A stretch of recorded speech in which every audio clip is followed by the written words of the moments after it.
afternoon. Hope you're having a great day. Thanks for joining us on Sports4CLE. We have plenty of Browns Cardinals to talk about. A little later in the show, Kevan Arnold from the Voice of the Land podcast will join us. We begin by talking Browns out in Berea. Plenty of news with people practicing and not practicing. With the Cardinals' high-flying passing attack coming in, this is a good sight to see out in Berea as the Browns get some defensive backs back on the practice field. Greedy Williams, Greg Newsome, Denzel Ward, all practicing and moving around pretty well.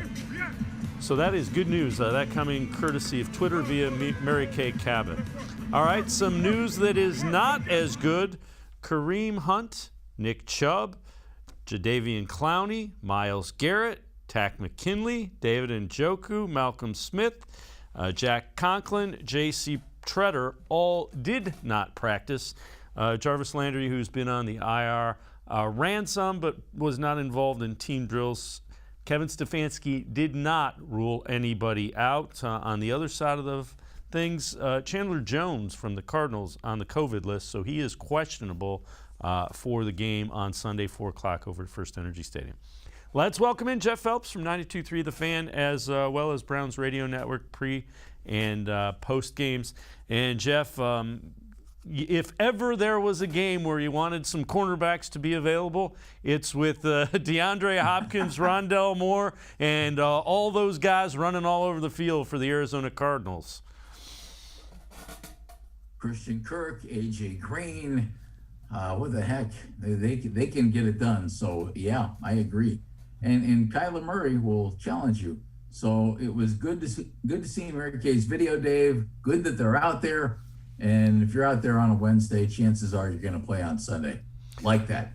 Yes, let's knock on something because we certainly hope that's the case. All right, Kevin Stefanski talked about Jedrick Wills.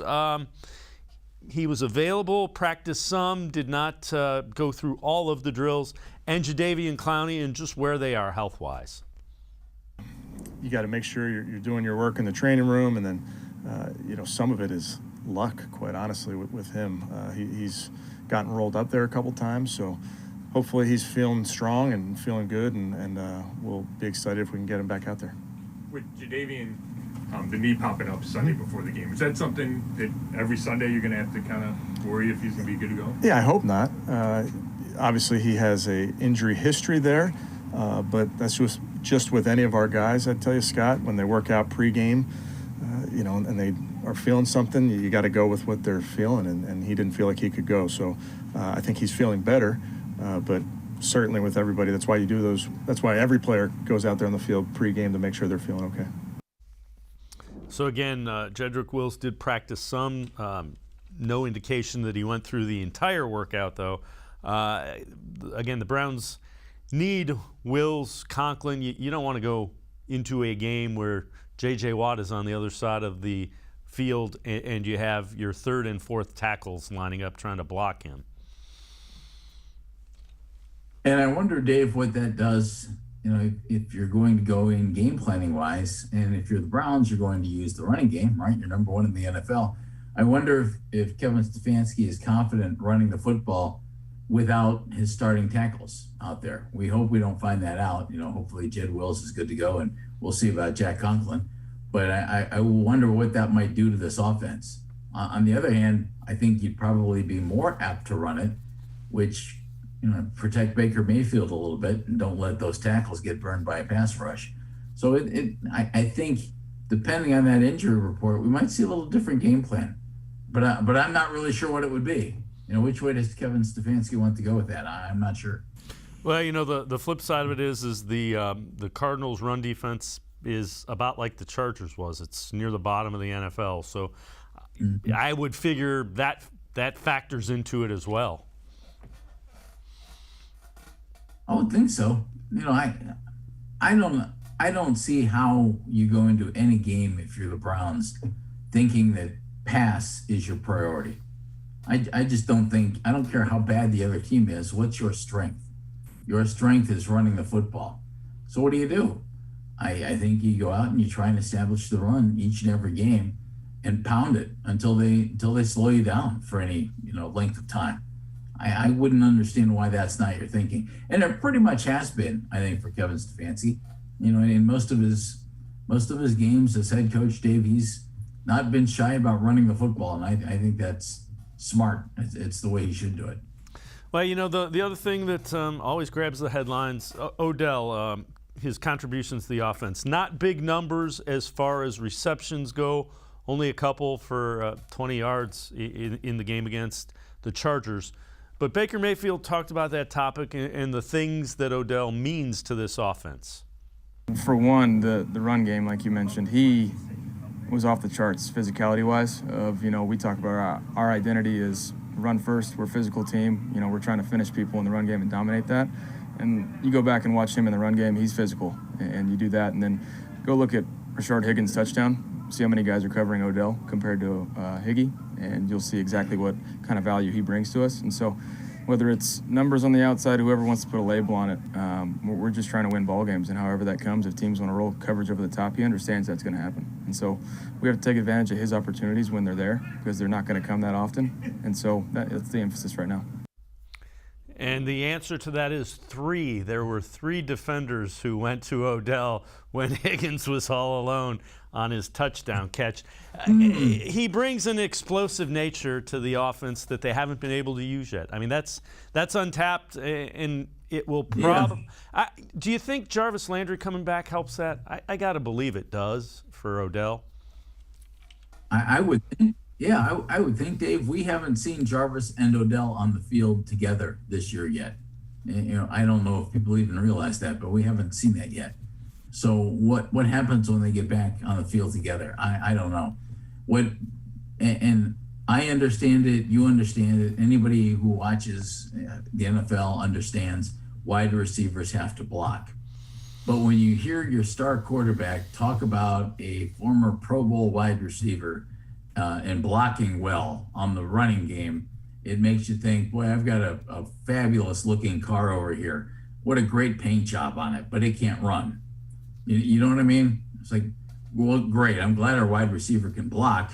I'm glad the car that can't run looks good, but I want our wide receiver, who is a dynamic playmaker, to make dynamic plays and to have that incorporated into the offense. So I think that's what all Browns fans are looking for. We want wins first and foremost. I get that. But, he's been back now a couple of games.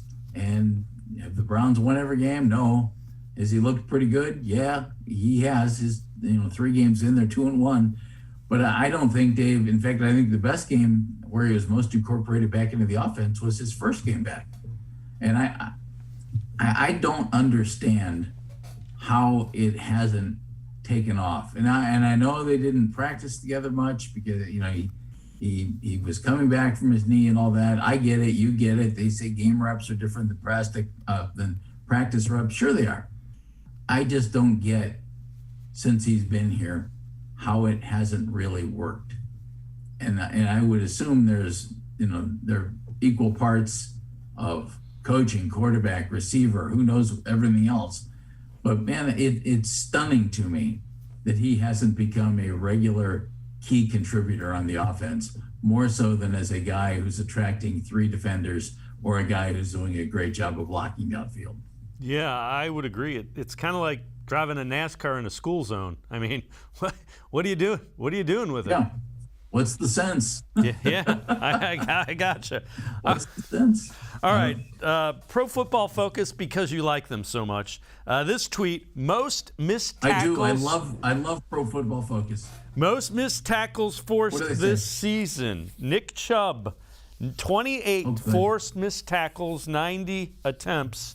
Derrick Henry, 20, so that's 8 less in 50-some more attempts. So Nick Chubb leads that analytic as far as missed tackles that he has forced. It's a pretty good indication he's a good running back. So let me translate. Nick Chubb's good. I'm sure glad Pro Football Focus pointed that out for us, Dave. Well, it gives you the numbers and the context behind the boy he's good insight. Yes, it sure does. He makes a lot of people miss. We know it, you know it, we all watch. He's, I think, one of the top, 5 running backs in the NFL. And I would sit here and scream, Kevin Stefanski needs to give him 25 to 30 carries every game. Except I would say the same thing about Kareem Hunt. So I love the fact that they're really both getting a lot of touches. I think last week it was 22 for Nick. He had 21 carries and I think one reception. And it was something like 17 for Kareem. Obviously, that's a difference of 5, but you're not going to get a whole lot more even than that on a regular basis. So I think Kevin Stefanski does a nice job of using both of those guys. The one thing, though, and it was asked of him again today at his press conference, Dave, we've never seen them on the field together. Are they missing something because of that? Or are they doing a great job of keeping each guy fresh and ready to go? It's hard to argue with the results. They're number 1 in the NFL in rushing, and both guys look great. But I wonder what it could do for the offense if they were both on the field together. And I wouldn't want one guy playing lead blocker, but could you move Kareem into the slot? Could you put Nick in motion? What more creative play calling could you come up with if they were both on the field together? Well, the answer that's Kevin Stefanski gave was you do it with a purpose, which tells me they're thinking about it and they're just waiting for the proper time to put that on tape so everybody can see what they're going to do with it. Jeff Phelps from 92.3 The Fan and I are going to step aside, take a quick time out. On the other side of the break, Rob Ninkovich from ESPN talks about third down conversions. Dan Orlowski says the Browns can win a Super Bowl with Baker Mayfield. Sports4CLE will be right back talking about that when we return. Welcome back. Back to new friends, new classroom, and learning new things. Back to wearing shoes, man, like real shoes. Back to rushing to class. Back to having questions. Lots of questions. Back to vending machine dinners. Back to too much caffeine, too late at night, but feeling like it was a night well spent. Back to pursuing your dreams and taking control of your future. Come back to go forward. Try C, where futures begin. When it comes to selling you a mattress, most retailers are handing you a line, a long line of extra steps that drive up costs and create confusion. At the Original Mattress Factory, we simplify the mattress shopping experience by building mattresses and box springs in our own local factories and selling them direct to you. It's short, sweet, and simply makes sense. So experience more than just the mattress store. Experience an original, the Original Mattress Factory.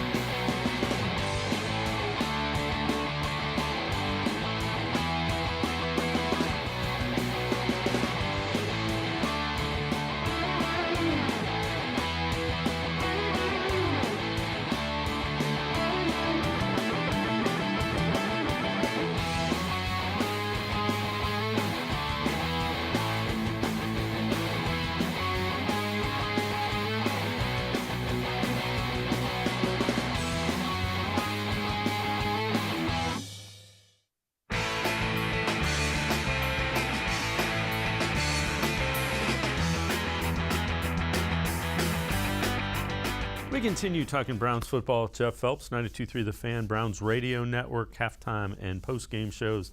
Rob Ninkovich, former NFL player with the Patriots, talked about the Browns' third down conversions and how concerning it is on ESPN's Get Up. So I'm going to say a stat right now. I want you to listen to this stat.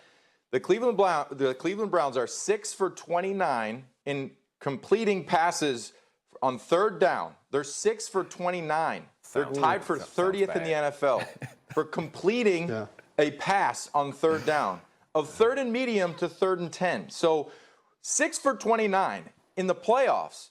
If you go into the playoffs, 30th in the NFL at completing and converting third down passes at 6 for 29, that's not going to get you into the Super Bowl. And against the Chargers, they rushed for over 200 yards. Think about that. They rushed for over 200 yards on the ground. when you rush for over 200 yards, your chances of losing are very, very low. So the issue for the Browns is going to be in the playoffs. If they get into the playoffs, they can't convert those third downs at such a low rate and expect to win or get to the Super Bowl. That's just impossible. So Rodgers, Patrick Mahomes, Tom Brady, those guys convert 3rd and 10s. And Jeff Phelps, that's a legitimate concern. That's one that it was a little eye-opening when you heard how much they had struggled on 3rd and 5 to 3rd and 10. And it's right around 20%, which that's got to be better. You know, Dave, I was wondering, does anybody have the confidence when the Browns are down in a game late? And I know they've made comebacks, but if Aaron Rodgers has the football and you're down, you need a field goal, do you have the confidence that he can move Green Bay and along with this coach into field goal range? Do you have the confidence that Tom Brady can do it? Do you have the confidence that Baker Mayfield can do it? And I lump the quarterback in as along with the entire offense and the play calling that goes along with it. I don't think we have that confidence now. I think what we have is, hey, here we go. There's a chance. Keep your fingers crossed and let's see what happens here. As opposed to some of the other guys where you think we got a great chance of getting this thing into the end zone or into field goal range. And I think that's what it's going to come down to. I think Rob Ninkovich made a great point. 6 of 29 on 3rd down passes is atrocious. And he said, your chances of losing in that situation when you have all the rushing is very slim. And he said, and you're not going to get to the Super Bowl if you're doing that on 3rd down when you're passing the ball. Everything he said was right. And I just wonder, okay, so how do you get it straightened out? You know, is it one game, Dave, where, boy, Stefanski called plays that were executed perfectly. Baker checked off to the line of scrimmage, did something different that worked because of something he saw. You know, what's it going to take? I would think nothing but success. But until you have success in those situations, I think we're always going to have a little bit of doubt, you know, and we're going to have to keep our fingers crossed in that situation. Yeah, and you know, when you watch the other guys that he mentioned, you know, Rodgers and Brady and those kind of guys, they seem to be able to find 16, 17-yard completions underneath that just don't seem like they're there when the Browns are trying to move down the field. It's funny you said that. We had a caller on our show today on 92.3 The Fan who said, you notice, and I haven't broken it down, I haven't looked it up, but when he said it, I thought, you know what, it sure feels that way. He said, you ever notice everything the Browns throw is down the field to the sidelines? He said, and they're not throwing over the middle. They're not running a whole lot of routes. The kind of route you just described, that we're not getting that. And that's where you can really get some big plays oftentimes. You know, when you're going down the sideline, about the only time you turn those into a big play is through air yards, you know, where you drop it in on a guy, or if you somehow hit a guy in stride, as Baker wasn't able to do to Odell several games ago. But over the middle, and there are all kinds of things that can happen. One of them is your receiver can get lit up. We know that. But boy, there's a lot of running room in the middle of that field, and we have guys who can take advantage of that. You know, Donovan Peoples-Jones in the open field, certainly Odell is incredible. Schwartz with his speed, but I wonder, you know, the play designs seem to go to the sidelines. Whether that's true or not, it just seems that way to me. And I agreed with the guy who called our show today. Yeah, that's kind of what I was getting at as well. It's just very interesting, and we'll see. I mean, that again, it is a offense that will evolve. All right, Dan Orlovsky, we know he's been a big Baker Mayfield supporter. So he tweeted this out. He was a little bit critical, but here. This morning, Browns can absolutely 100% unquestionably win a Super Bowl with Baker Mayfield. Thank you. So there you have it. I kind of like that. I can't necessarily argue with him. That's good. There's not. Well, since he's our Yes, he's quarterback right now. I'm glad. Yeah, that's great. You know what? Sure, you can. Yeah, absolutely. You can win a Super Bowl with Trent Dilfer. Yes, I'm not going to argue with that. So I don't think, Baker's not one of the top 2, 3, 4, 5, 6 quarterbacks in the league, but you can win with him. And my guess is you can win big with him. You won a playoff game last year. You really could have won a second. Well, he was the quarterback in those games, wasn't he? I thought he did just fine. And before you say, I want better than just fine. Well, guess what? Just fine might be all it takes if you have a great running game, competent receivers, and a good defense. Yep. So, why not? You can win a Super Bowl with him. The thing that he is doing that he needs to do, he's taking care of the football. And that's one of the main things.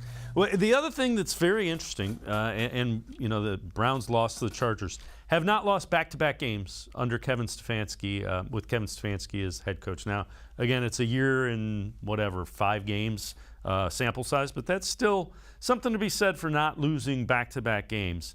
Baker Mayfield talked about that and what some of the reasons for that might be. Yeah, I mean, it's, whether you want to call it how do you handle adversity, challenges, bounce back week, making corrections, all of that, we emphasize that is when there's mistakes and corrections to be made, you have to fix them. It's just a part about doing your job, and fortunately we've been able to do that. So we need to handle that this week, obviously at a very, very high level with a great team coming into town.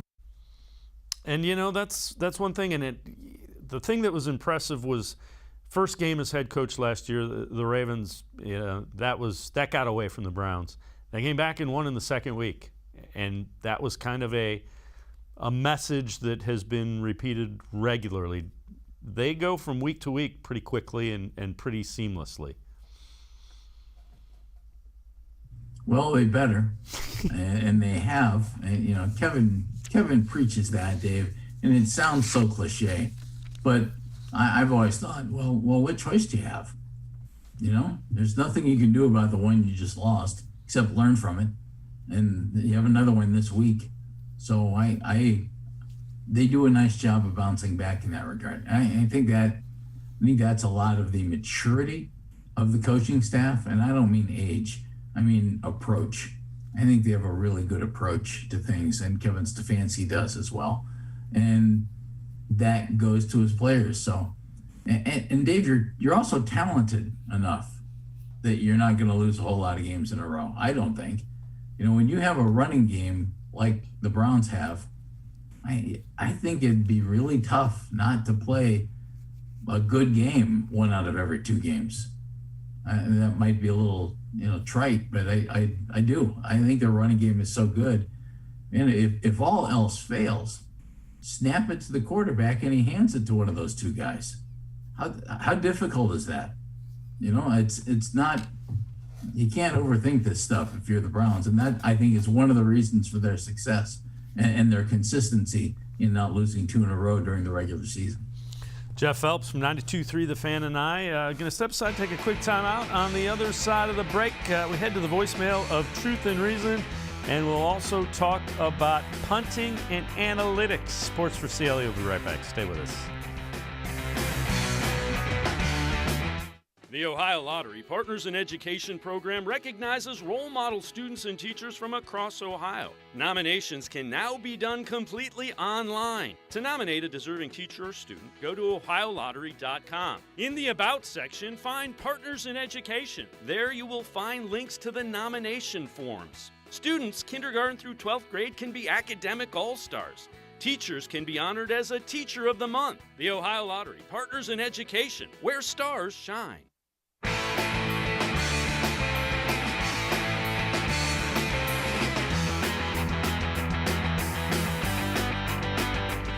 We continue talking Browns football with Jeff Phelps from 92.3 The Fan, as well as the Browns Radio Network, the halftime and postgame shows. All right, time to head to the voicemail of Truth and Reason. This one on the Chargers game. Baker is a little arrogant. He's a little sometimes obnoxious. But I'll tell you one thing: you can't blame this stuff on him, because you put up 42 points man, you should win that game. The guy that they should be pointing the damn finger on is Joe Woods. He's the guy, man. He run a passive defense. I watched that. I said, you got to be kidding me, man. I just can't believe that. You got to attack. And you put up that kind of points, and I'm telling you, man, it ain't Baker, baby. Let's welcome in Jeff Phelps. And Jeff, I get the 42-point thing, but how aggressive do you want to be with Jadeveon Clowney not out there, Greg Newsome not out there, Denzel Ward not out there, Greedy Williams not out there? There comes a time where aggressive and attacking with what you have on the defensive side of the ball sounds a lot better than it looks in practice. So, Dave, you just described last year, right? That was the defense last year. And we all thought, well, Joe Woods doesn't have a chance to do what it is he wants to do, even if he wanted to do it. Well, he didn't last year. And maybe the last game he didn't at times. I thought the defense played a poor game. You did. They gave up all those points. You played a poor game. They did a really good job the week before against a Minnesota offense that's pretty dang good. So I think the defense has progressed and progressed nicely. It better stay healthy. Otherwise, we're going to have what we had last year when people were thinking, at least I think people who were rational about it thought, we have no idea what Joe Woods wants to do on defense because he didn't have half the defense. And then they went out and signed, over half new starters. So they're still only 5 games into this thing as a new defense. And then he's getting dinged up already. So just calm down on the defense, everybody. I wish it were better right now too. I thought we saw it play really well, several times this year. 9 sacks against Chicago, really good game against Minnesota. So just stick with it. I think it'll be just fine. Yeah, the one thing you can't have is you can't have the 2 busted coverages that you had that led to long, easy touchdowns. That's a problem? Those are a problem? A little bit of one. Just a little bit of one. Yeah. A little bit. That wasn't good. So the other thing that's becoming a concern is the punting of Jamie Gillen. Kevin Stefanski talked about the Browns punt game and just needs to be better. He just has to hit it better. And again, this is nothing that Jamie hasn't been told by Coach Prefer, myself. When he gets those opportunities, we gotta hit it well and hit it outside the numbers if we're directionally punting. So that's like any of us, myself, any player, any coach, we gotta all improve. Okay, Jeff, because you are an analytics guy, we have punting analytics. EPA for punters. Great. Gillen is last by a lot. Yes.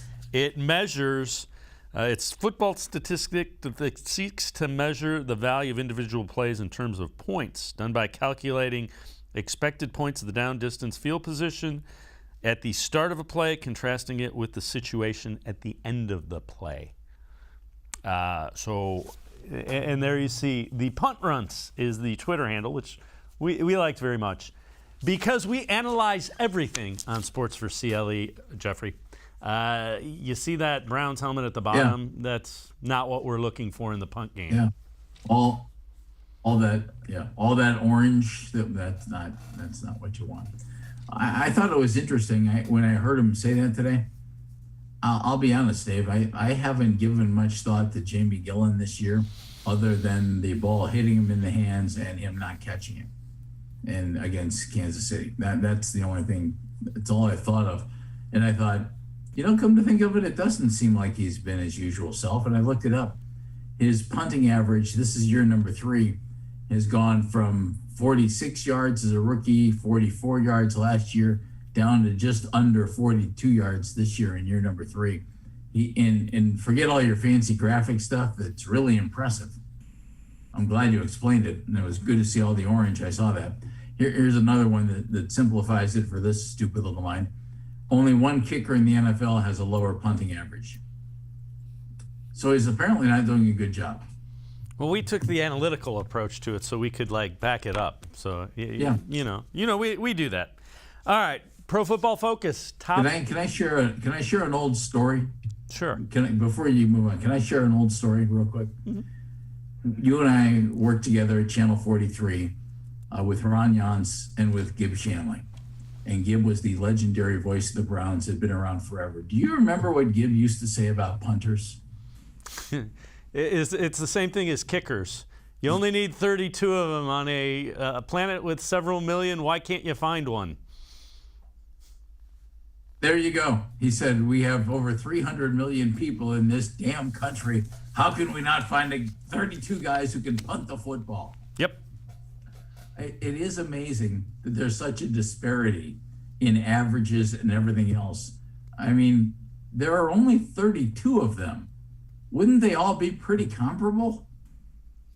I mean, okay, here's Ray Guy. Other than Ray Guy, shouldn't they all be about the same? I don't know. I think it's really interesting. All right, we're going to move on to the offensive line. So that's a strength of the Browns without question. Oh, good. Now, they are not graded out as the top offensive line anymore. They are graded out as the second offensive line. Batonio grades out still as one of the top in the NFL, but Jedrick Wills grades out low. Now, in fairness to Jedrick Wills, he's been playing most of the season on one leg, so that might kind of skew that grade a little. But if you're out there, you're expected to do the job. But again, anybody who has watched the Browns realizes Wills is playing through a pretty sticky ankle situation as far as that injury goes. Yeah, and it was so bad that he didn't play last week. So what does that tell you about the previous weeks when he did play? He probably shouldn't have played. Why offensive linemen feel the need to go out there with serious injuries, I'm not sure, Dave, but I think more than any other position group, they seem to play through injuries like crazy. Maybe it's because they're contained. They don't have a ton of running to do in comparison to other guys. You know, they're just getting into these little fights with a guy right across from them, right at the line of scrimmage. And, you know, rarely are they doing a ton of sprinting down the field. Yeah, it happens, but rarely. Jedrick Wills will be just fine. Get him a healthy ankle and let's go. I agree wholeheartedly. We've seen the alternatives behind Jedrick Wills and Jack Conklin are not great. They're backups for a reason, which is fine. They're young and developing, but there's a reason those guys are starters. That might be the reason. Right. That might be the reason right now. But of course you want Jedrick Wills and Jake Conklin. You know, first round draft choice and your big free agent signing. You're spending money, you're spending draft capital on those guys for a reason. Yeah, I agree wholeheartedly. All right, we're going to step aside, take one more time out. On the other side of the break, Baker Mayfield will talk Cardinals, and we will also take a look at how this Browns-Cardinals game might play out. Sports4CLE will be right back. Stay with us. Welcome back. Back to new friends, new classroom, and learning new things. Back to wearing shoes, man, like real shoes. Back to rushing to class. Back to having questions. Lots of questions. Back to vending machine dinners. Back to too much caffeine, too late at night, but feeling like it was a night well spent. Back to pursuing your dreams and taking control of your future. Come back to go forward. Try C, where futures begin.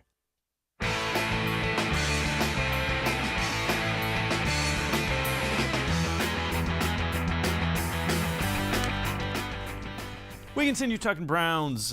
Baker Mayfield talked about getting ready for the 5-0 Arizona Cardinals and what this defense presents. They do a lot, to be honest with you. They have a lot of mixed coverages and different fronts, different looks, but they're making a ton of plays on defense. They're, I think, +5 or 6 in turnover margin, so they're making plays. They're flying around on the ball. You can just tell their effort. I mean, it just screams off the tape of how quickly they're playing, how they're playing for each other.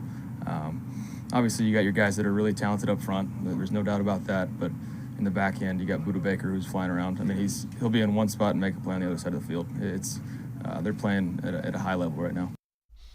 And Jeff, the other thing is they're taking the ball away. They're +5 giveaway takeaway, tied for 3rd in the NFL. So that becomes even more critical than the Browns usually talk about it being as far as taking care of the football.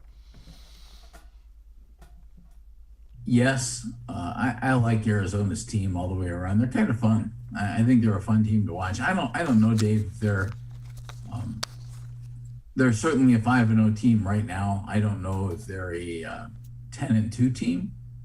I think down the road, I think they'll get exposed a little bit, and I don't see them playing this well all season long. In fact, I think they're going to lose coming up on Sunday. I think the Browns will win this game, but they're a good opponent, and I love their passing game. Kyler Murray's fun. Their defense is aggressive, and it'll be a real challenge for the Browns, but I think it's one they can handle.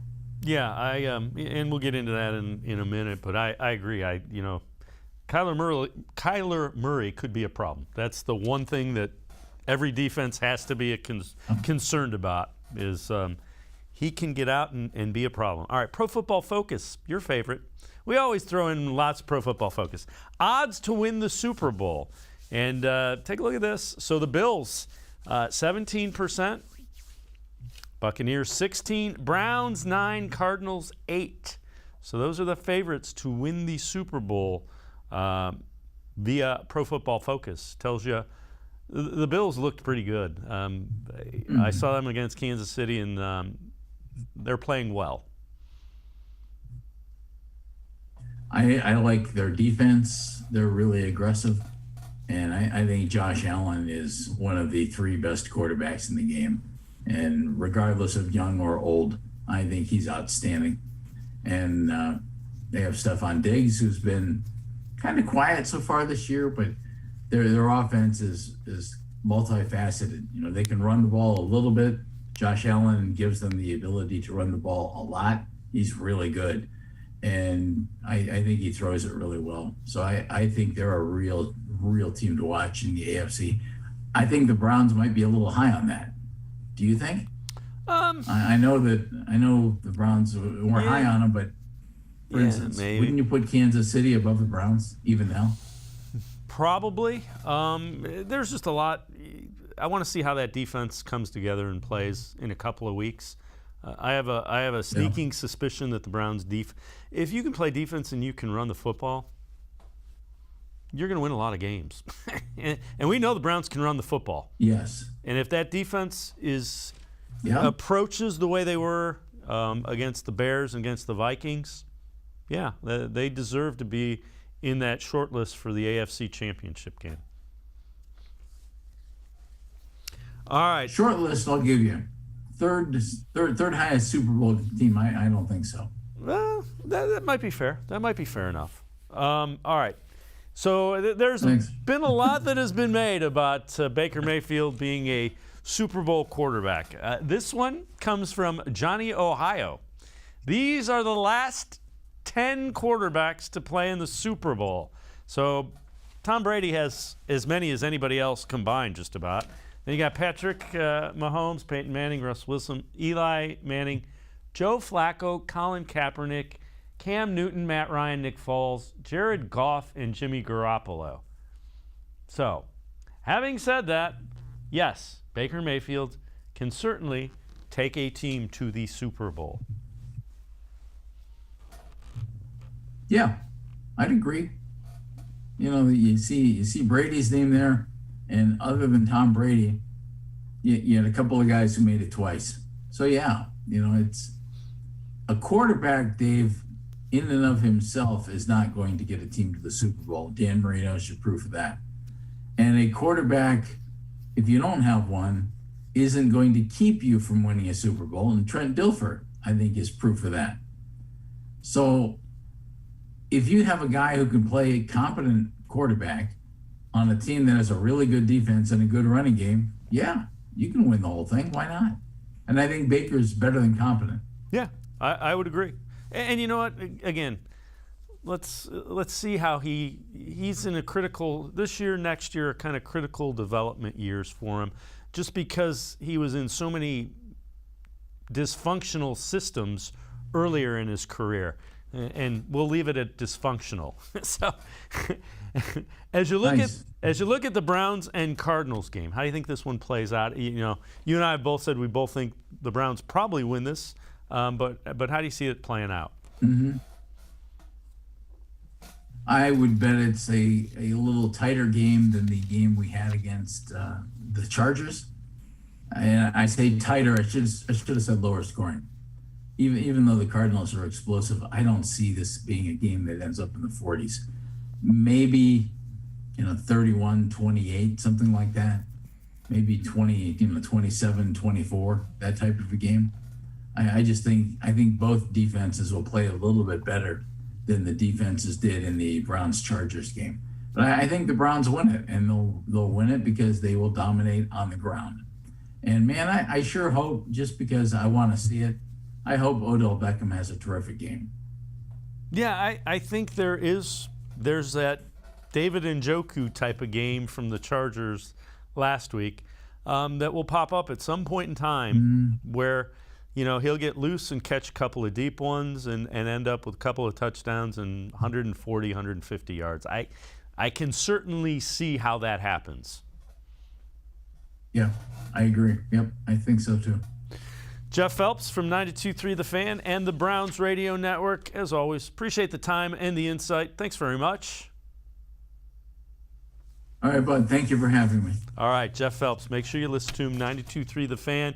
You can also listen to him halftime and postgame on the Browns Radio Network. We're going to step aside, take a quick time out. On the other side of the break, we welcome in Kevan Arnold from the Voice of the Land podcast, talking more Browns. Sports4CLE will be right back. Stay with us. Welcome back. Back to new friends, new classroom, and learning new things. Back to wearing shoes, man, like real shoes. Back to rushing to class. Back to having questions. Lots of questions. Back to vending machine dinners. Back to too much caffeine, too late at night, but feeling like it was a night well spent. Back to pursuing your dreams and taking control of your future. Come back to go forward. Try C, where futures begin. The Ohio Lottery Partners in Education program recognizes role model students and teachers from across Ohio. Nominations can now be done completely online. To nominate a deserving teacher or student, go to ohiolottery.com. In the About section, find Partners in Education. There you will find links to the nomination forms. Students kindergarten through 12th grade can be academic all-stars. Teachers can be honored as a Teacher of the Month. The Ohio Lottery Partners in Education, where stars shine.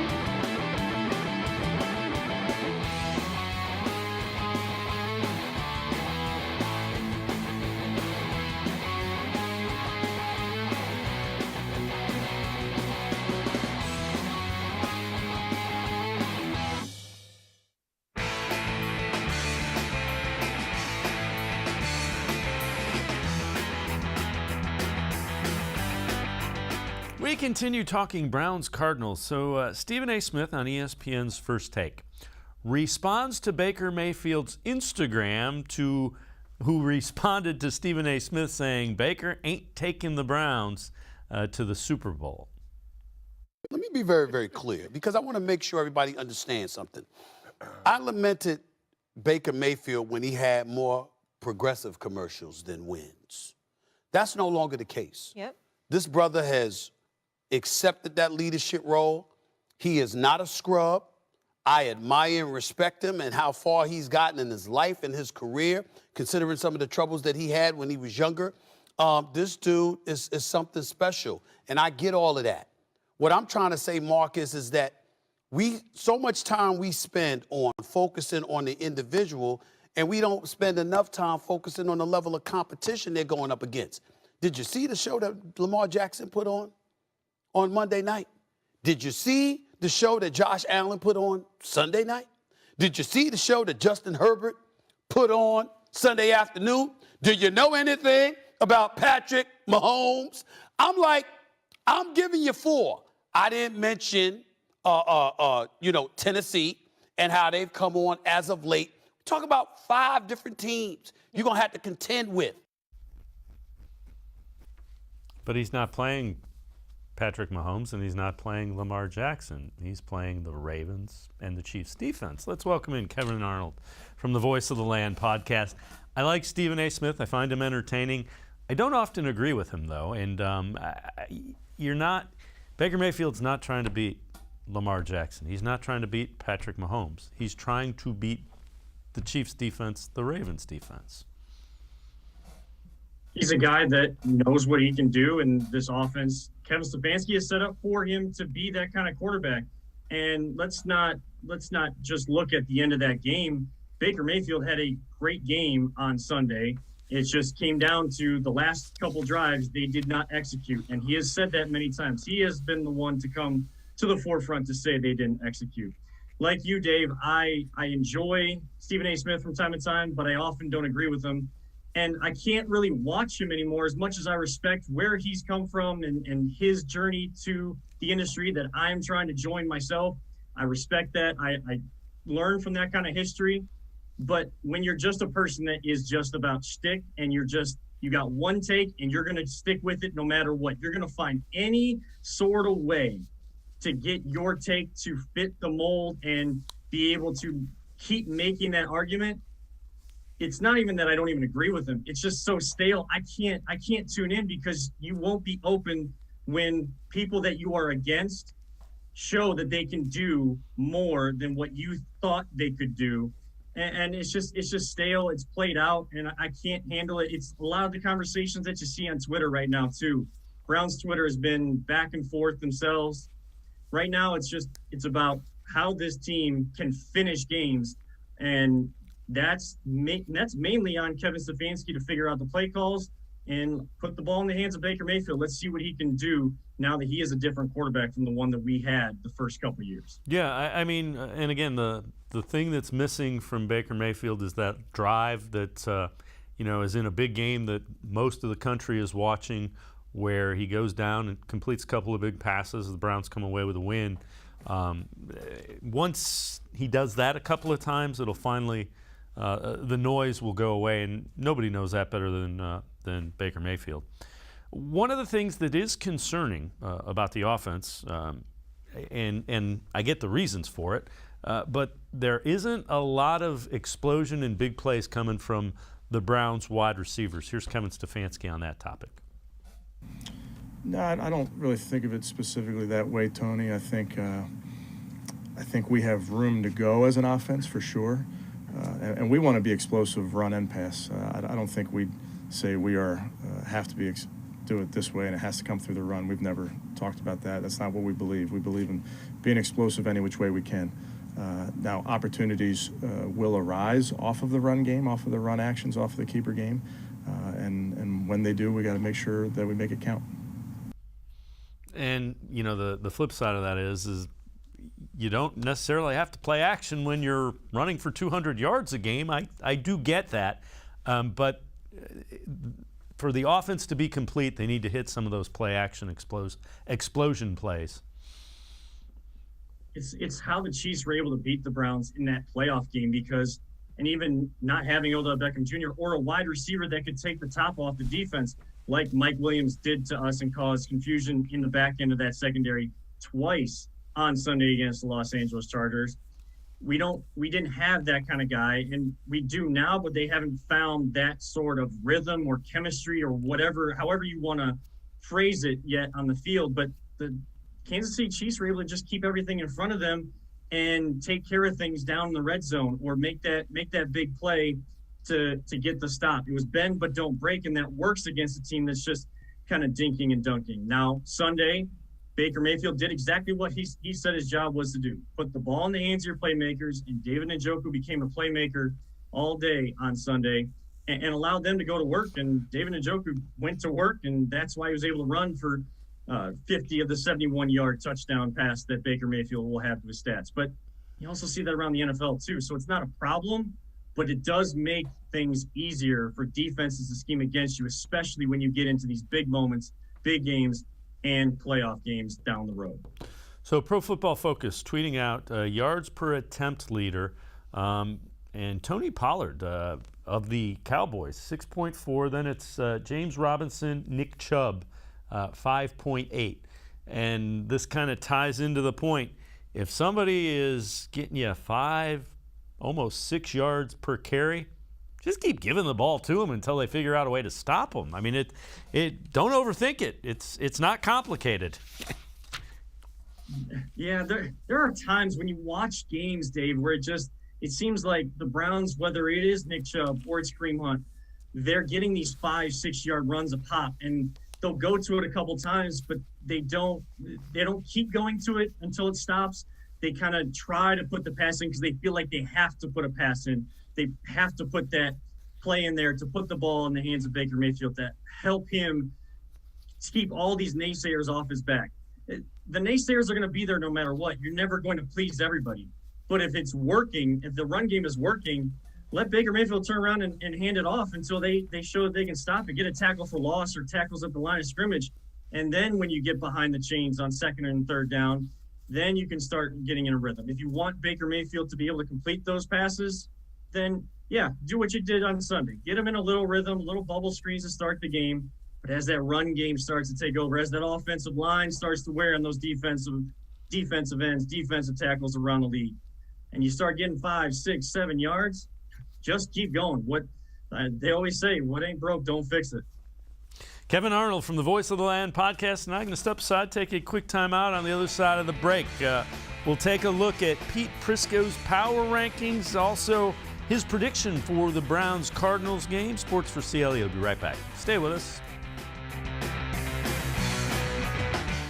When it comes to selling you a mattress, most retailers are handing you a long line of extra steps that drive up costs and create confusion.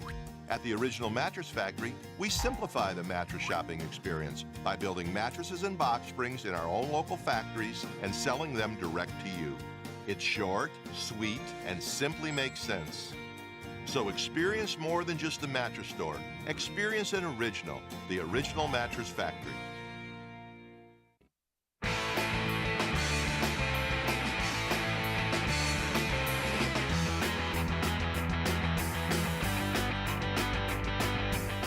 We continue talking Browns football, getting ready to face the only unbeaten team left in the NFL, the 5-0 Arizona Cardinals. So Baker Mayfield talked about just kind of getting it done and finishing games out. You know, I think when you look at this past game specifically, I hit on it after the game. We left a lot of points on the board in the first half to where we wouldn't have needed a late drive.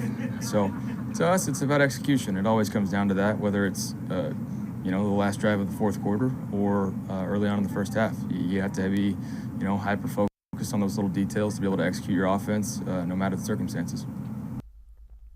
And Kevin, when you score 42 points, it's kind of hard to say you left a lot of points out on the field. 42 should win you a game. 42 should win you a game, and defense that gave up into single-digit points the last 2 games, and then to give up 47. I know that there's a lot of injuries there, but if we're not allowed to, use injuries as an excuse for individual players, can't do that with the team that's so focused and executes on the point of next man up every single time. 42 points should win you a game, and yet they're still saying that they left points out there, and that's how good this offense looked under Baker Mayfield and this rushing attack on Sunday. And to not be able not to win that game or to still have to come back and win at the end, those kind of things cannot happen. The stat was out there. People repeated it time and time again throughout the week already, that they're the first team to gain over 500 yards, score 42 points, have no turnovers, and still lose the game. But again, it's got to come down to all phases. Baker Mayfield talked later on today about how they still haven't played that complementary football. And all 3 phases, they haven't put it all together, but it seems like it's coming. Now, you would like Baker to just say, yeah, put the ball in my hands no matter what the situation. I'm going to go win us the game. But he did say that in that clip. 42 points, defense has got to get those stops. Yep. And, the same way late in the game, he's got to make the completion. Those are the kind of things you go through in your mind with that. All right, Trey Wingo, former NFL host on ESPN, tweeted this out. For those questioning Baker Mayfield, stop.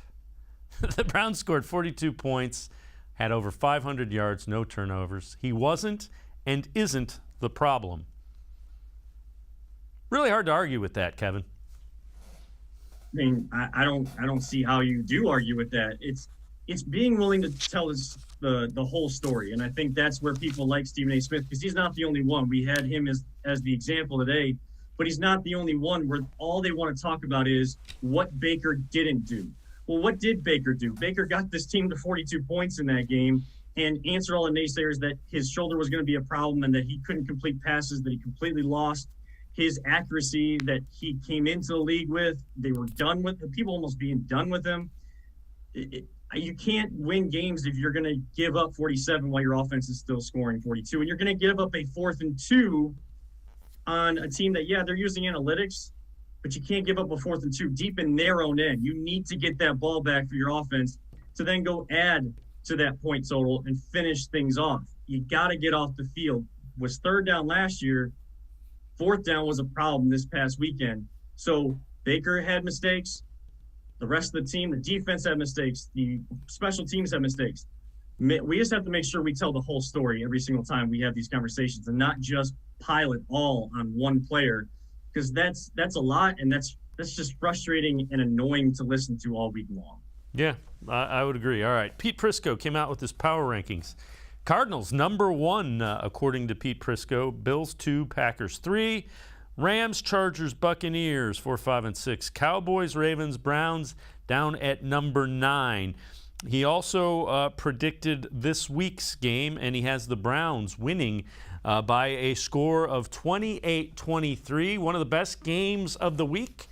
Browns coming off a tough loss. Cardinals did not look great on offense, beating the 49ers. Cleveland will keep Kyler Murray on the bench with their rushing attack. His pick 28-23 by the Cardinals. I agree with a lot of what Pete Prisco is saying in that one. The running game serves dual purpose of, that's what the Browns do well. It's what the Cardinals struggle with, and it keeps Kyler Murray on the sideline. And Browns fans want no part of that guy in the open field running all over First Energy Stadium Sunday afternoon.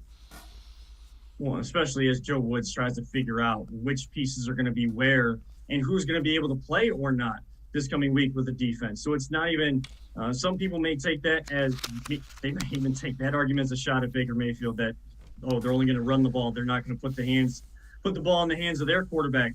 But more so, it's to help out the rest of the team that is dealing with injuries and has to deal with what scheme and who fits best where, because you're having to move so many different pieces around.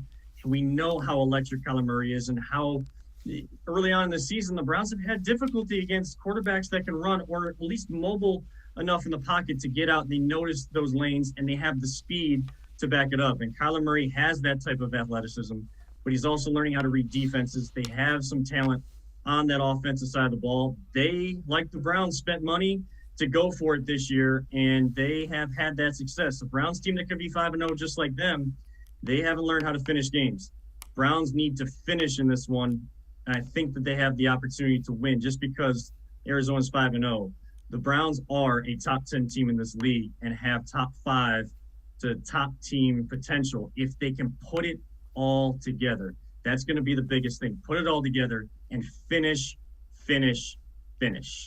Yeah, and again, you got to take care of the football. You don't want extra possessions with what the Cardinals do offensively.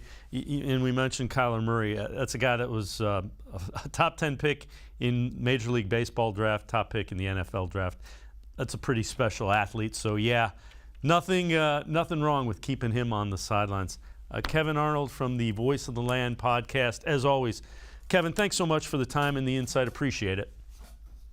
Thank you so much, Dave. Always appreciate the time and always appreciate the conversation. All right, Kevan Arnold, make sure you listen to him on the Voice of the Land podcast.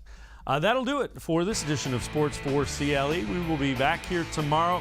Scheduled guest, Hayden Grove from cleveland.com and The Plain Dealer. We will also be joined by Chris Fedor Cavs beat reporter for the Plain Dealer and cleveland.com. Cavs getting ready to open up the NBA season here pretty quickly. We will see you again tomorrow. Have a great night. See you at 4 o'clock on Sports4CLE.